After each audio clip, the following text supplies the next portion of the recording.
नमस्कार मंडळी. माझं नाव आहे गौरी आणि तुमच्या सगळ्यांचं टेस्ट ऑफ इमोशन्समध्ये खूप स्वागत. आपला प्रजासत्ताक दिन जवळ येत आहे आणि माझ्या कामामधून आपल्या देशाविषयी प्रेम दाखवण्यासाठी मी बनवलेला आहे तिरंगा ढोकळा. हा ढोकळा खूप हेल्दी आहे कारण मी तो रव्यापासून बनवलेला आहे आणि त्याच्यामध्ये जे कलर वापरलेले आहे ते सुद्धा मी घरीच भाज्यांपासून बनवलेले आहे. चला तर मग रेसिपीला सुरू करू. एका पातेल्यामध्ये मी 2 वाटी सुजी घेतलेली आहे. आता याच्यामध्ये आपल्याला पाणी टाकायचं आहे आणि ते व्यवस्थित मिक्स करून घ्यायचं आहे. ढोकळा बनवण्यासाठी आपल्याला एकदम बारीक सुजी घ्यायची आहे आणि जर बारीक अवेलेबल नसेल तर ते मिक्सरच्या भांड्यामध्ये टाकून आपण थोडीशी बारीक करून घेऊ शकतो. पाणी टाकून रवा आपल्याला खूप पातळ बनवायचा नाही, तो घट्टच ठेवायचा आहे.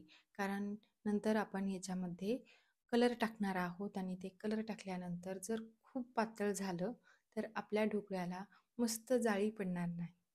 जर तुम्हाला दही आवडत असेल तर पाण्याऐवजी तुम्ही दही पण वापरू शकता. आता ही पाण्यामध्ये भिजवलेली सुजी आपल्याला 10 मिनिटासाठी अशीच ठेवायची आहे म्हणजे ती छान फुगते. आता आपण भाज्यांपासून कलर बनवून घेऊया. हिरवा कलर बनवण्यासाठी मी पालक घेतलेला आहे. तो स्वच्छ धुतला आणि मिक्सरच्या भांड्यामध्ये टाकला. त्याच्यामध्ये एक हिरवी मिरची टाकली आणि हे आपल्याला छान बारीक करून घ्यायचं आहे. नारंगी कलर बनवण्यासाठी मी एक गाजर कट करून घेतलेला आहे. ते मिक्सरच्या भांड्यामध्ये टाकायचं. त्याच्यामध्ये थोडंसं पाणी टाकायचं आणि हे पण छान मऊ होईपर्यंत बारीक करून घ्यायचं. कलर तयार होईपर्यंत आपली सुजी छान फुगते. आता 3 वाट्या किंवा 3 बाउल घ्यायचे आणि तिन्हीमध्ये समप्रमाणात आपल्याला ही भिजवलेली सुजी टाकायची आहे. आता याच्यामध्ये आपल्याला कलर टाकून घ्यायचा आहे. तर पहिला मी पालक आणि मिरचीपासून बनवलेला हिरवा कलर त्याच्यामध्ये टाकत आहे.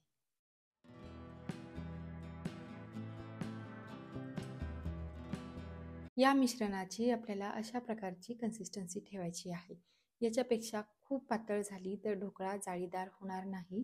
त्यामुळे हे मिश्रण आपल्याला थोडंसं घट्टच ठेवायचं आहे. आता त्याच्यामध्ये आपल्याला चवीसाठी मीठ टाकायचं आहे आणि ढोकळा छान मऊ व्हावा यासाठी 1 चमचा तेल टाकायचं आहे आणि ते व्यवस्थित मिक्स करून घ्यायचं आहे. आता आपण नारंगी कलर बनवून घेऊया. त्यासाठी त्याच्यामध्ये रव्याचं मिश्रण आहे तो बाउल घ्यायचा आणि त्याच्यामध्ये आपण बारीक करून घेतलेला गाजराचा ज्यूस टाकायचा.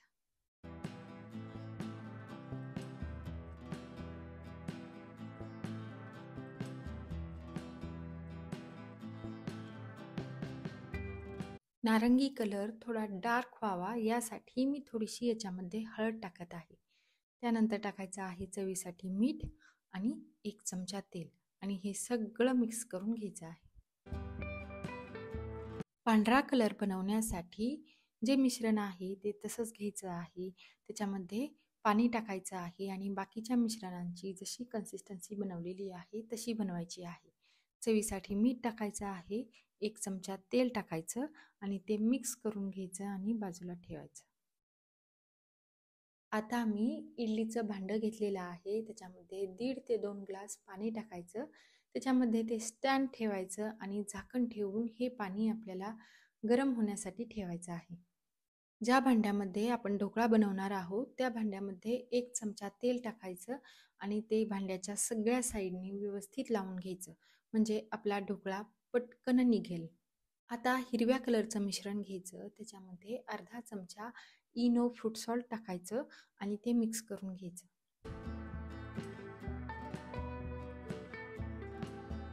आता ते हिरव्या कलरचं मिश्रण ज्या भांड्यामध्ये आपण ढोकळा बनवणार आहे त्याच्यामध्ये टाकून घ्यायचं.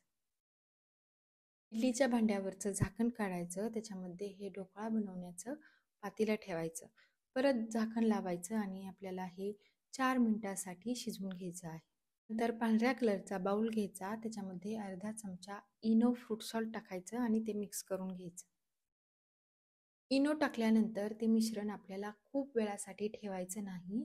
लगेच ते ढोकळा बनवण्यासाठी पातेल्यामध्ये ट्रान्सफर करायचं आहे. कारण खूप वेळ ठेवलं तर त्याच्यामध्ये जे बबल्स बनलेले असतात ते निघून जातील आणि आपला ढोकळा छान जाळीदार होणार नाही.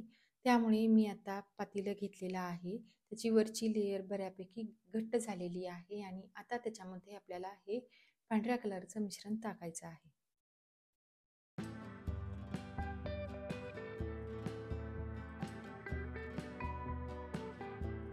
आता हे पातेलं परत एकदा आपल्याला शिजण्यासाठी ठेवायचं आहे आणि 4 मिनिट शिजवून घ्यायचं आहे. आता नारंगी कलरचं मिश्रण घ्यायचं. ते थोडंसं डार्क व्हावं म्हणून मी त्याच्यामध्ये अजून थोडीशी हळद टाकलेली आहे. तर ती मिक्स करून घ्यायची. त्याच्यामध्ये अर्धा चमचा इनो फ्रूट सॉल्ट टाकायचं, तेही मिक्स करून घ्यायचं आणि परत ढोकळा बनवण्याचं पातेलं घ्यायचं आणि त्याच्यामध्ये जर पांढऱ्या कलरची लेयर चांगली घट्ट झाली असेल तर नारंगी कलरचं मिश्रण टाकून घ्यायचं. आता हे पातेलं परत एकदा इडलीच्या भांड्यामध्ये ठेवायचं, झाकण ठेवून द्यायचं आणि हे आपल्याला बारीक गॅसवर 40 मिनिटासाठी शिजवून घ्यायचं आहे. 40 मिनिटानंतर झाकण काढायचं आणि आपला ढोकळा शिजला आहे की नाही चेक करण्यासाठी त्याच्यामध्ये चाकू घालायचा. जर चाकूला काहीही मिश्रण लागलं नाही तर समजायचं की आपला ढोकळा शिजून तयार आहे आणि जर शिजलेला असेल तर तो आपल्याला थंड होण्यासाठी ठेवायचा आहे.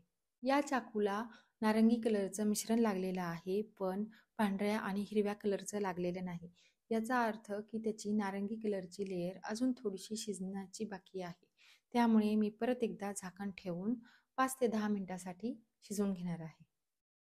ढोकळा आपल्याला पूर्ण थंड झाल्यानंतरच काढून घ्यायचा आहे आणि अशा प्रकारे चाकूने आपल्याला त्याच्या कडा मोकळ्या करून घ्यायच्या आहेत. त्यानंतर एक ताट घ्यायचं, त्याच्यामध्ये हे ढोकळ्याचं पातेलं उलटं करून घ्यायचं. वरच्या साईडनी थोडंसं मारायचं, म्हणजे जर चिकटला असेल तर ढोकळा पटकन निघेल आणि अलगद पातेलं काढून घ्यायचं. आणि तुम्ही बघू शकता की आपला ढोकळा किती मस्त निघाला आहे आणि मस्त त्याला जाळी देखील दिसत आहे आणि त्याचे कलरसुद्धा खूप सुंदर झालेले आहेत. आपल्या ढोकळ्याचा नारंगी कलरसुद्धा खूप सुंदर आलेला आहे. आता आपल्याला याच्यावरती फोडणी टाकून घ्यायची आहे आणि त्यासाठी गॅसवरती फोडणीचं भांडं ठेवायचं. त्याच्यामध्ये 2 चमचे तेल टाकून घ्यायचं. तेल गरम झाल्यानंतर 1 चमचा मोहरी टाकून घ्यायची, 1 चमचा पांढरे तीळ टाकायचे, 3 ते 4 हिरव्या मिरच्या टाकायच्या, थोडासा कढीपत्ता टाकायचा आणि जर आवडत असेल तर अर्धा चमचा याच्यामध्ये साखर टाकून घ्यायची. आता हे मिक्स करून घ्यायचं आणि ही फोडणी आपल्याला चमच्याने ढोकळ्यावरती टाकून घ्यायची आहे.